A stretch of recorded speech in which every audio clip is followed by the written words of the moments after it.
Hello guys, അപ്പോൾ ഞാനിപ്പോൾ ഉള്ളത് എവിടെയാണെന്നറിയോ? ഞാൻ കണ്ണൂർ ജില്ലയിലെ തോട്ടട കിഴുന്ന എന്ന് പറഞ്ഞ സ്ഥലത്താണ്. വെറുതെ വന്നതല്ല, സ്ഥലം കാണാൻ വേണ്ടി വന്നതല്ല. എൻ്റെ ചേച്ചീനെ കല്യാണം കഴിച്ചത് ഇവിടെയാണ്.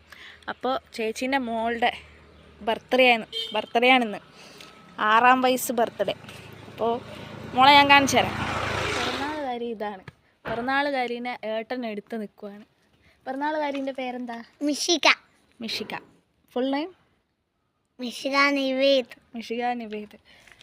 അപ്പോൾ നമ്മളിപ്പോൾ പോകുന്ന എവിടത്തേക്കാണെന്നറിയോ?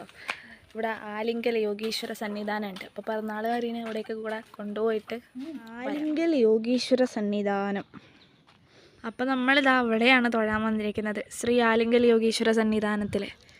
ഇവരുടെ വീടിൻ്റെ തൊട്ടടുത്തുള്ള ഒരു ക്ഷേത്രമാണെന്ന് പറയാൻ പറ്റില്ല, പക്ഷേ ഒരു യോഗീശ്വര സന്നിധാനം. ഇവിടെ പ്രധാന പ്രതിഷ്ഠയൊന്നുമില്ല. ഈ ആൽമരം കാണുന്നുണ്ടോ? ഈ ആൽമരമാണ്. ആൽമരത്തിൻ്റെ അവിടെ ഒരു വിളക്ക് കത്തിച്ച് വെച്ചിട്ടുണ്ടാവും. അവിടാണ് ഈ ആലിങ്കൽ യോഗീശ്വരൻ്റെ വാസം എന്നാണ് പറയുന്നത്. അപ്പോൾ ഞങ്ങൾ തൊഴുതു മടങ്ങുകയാണ്.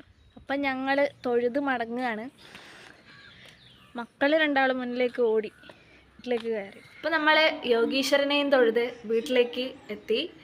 എൻ്റെ ഇവിടെ ഒരു ഇത് കാണുന്നുണ്ടാ? അപ്പം ഇങ്ങെന്താ പറയുക, ഒരു വാഴേൻ്റെ തുണ്ടൊക്കെ കെട്ടിയതാന്ന് തോന്നുന്നു. അത് കണ്ണൂർക്കാർക്ക് അറിയായിരിക്കും. ഇത് മുത്തപ്പൻ്റെ വെള്ളാട്ടുണ്ടായിരുന്നു ഇവിടെയുള്ള ഏട്ടൻ്റെ കല്യാണത്തിന്. അപ്പോൾ മുത്തപ്പൻ വെള്ളാട്ടുള്ള സമയത്ത് ഇത് മുത്തപ്പൻ തലയിൽ കെട്ടുന്നതാണ്. മുത്തപ്പൻ്റെ മുടി എന്നാണ് പറയുക. അപ്പോൾ ഈ മുത്തപ്പൻ്റെ വെള്ളാട്ട് കഴിഞ്ഞതിന് ശേഷം അഴിച്ചിട്ട് അതിവിടെ വീടുകളിൽ തൂക്കിയിടും. അത് ഇവിടെ കണ്ണൂർ ഇങ്ങനെ വെള്ളാട്ട് എടുക്കുമ്പോൾ ഉണ്ടാവുന്നതാണെന്ന് തോന്നുന്നു.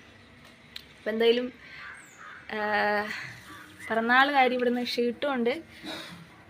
ഹലോ പിറന്നാളുകാരി, ഷീറ്റ് വെച്ച് കളിക്കുക. എത്രാം വയസ്സ് പിറന്നാളാ? 10 പറഞ്ഞെടുക്ക്. 1 വയസ്സാ? പറ. 6 years ഓൾഡായി. ഇനി 1ാം ക്ലാസ്സിലേക്ക് പോകുന്നല്ലേ? ഇപ്പം എന്താ പറയാനുള്ള? ഒന്നും പറയാനില്ല.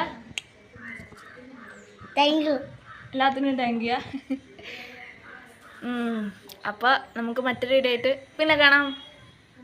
ടാറ്റ.